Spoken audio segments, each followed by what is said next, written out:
Hi everyone, comic book reviewer here, once again doing another film review, and this one is on the Flintstones WWE Stone Age SmackDown. Now, as you know, the Flintstones WWE Stone Age SmackDown is a 2015 direct-to-video animated film where, much like Scooby-Doo WrestleMania Mystery, also had another team up with the whole WWE wrestling community, but taking place in the world of the Flintstones. And the premise of the film is meant to follow Fred Flintstone, who after gets motivated, as well as getting the idea to start his own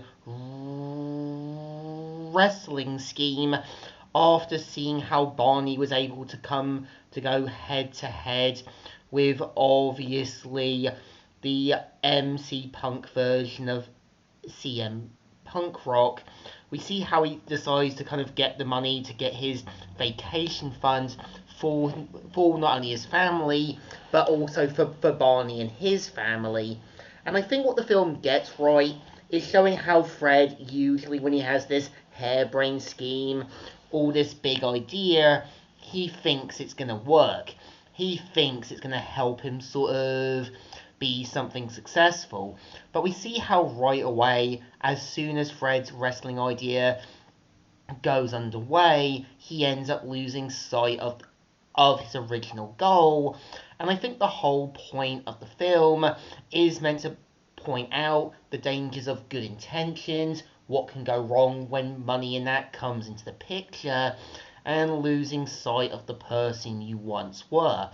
And I think adding in WWE isn't a bad idea. Like, obviously, we've seen this before with the original Flintstones. We kind of saw how other celebrities, other sort of guest stars appeared, and how obviously they were kind of shown as these guest stars in the world of the Flintstones.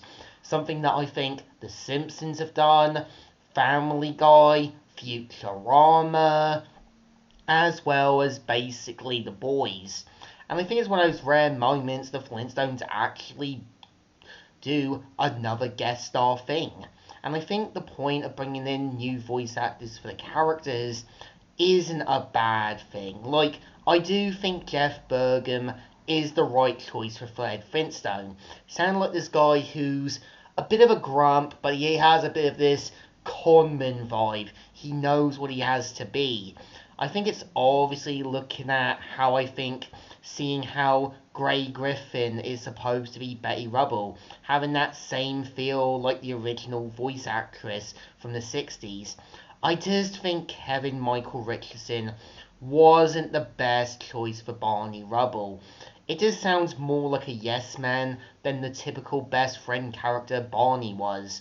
And I think this is the same reason I think, to me, much like with Garfield, I would have seen Bill Fagerbakke, who voiced Patrick Star in SpongeBob, for the voice of Barney Rubble. It would have made so much sense, having that same feel and tone to what I think Barney's original voice actor from the 60s was like. I think, to me, Barney is supposed to sound a bit of this guy who's a bit down his luck, but has moments to show deep down he's a good friend. And I think the whole point of adding in WWE characters definitely shows the potential of ideas of where I think some voice actors can fit if they're done correctly. And I think this is the reason I think why John Cena is the right choice here, because he sounds like this guy who's just there to kind of help be the voice of reason, but wanting to have more of this sort of more voice of reason appearance. I think it's the same reason I think seeing Rey Mysterio obviously being the voice for Mirage in a potential Transformers film. It definitely has that feel, that kind of more, how can I say, a bit of this more street kid feel.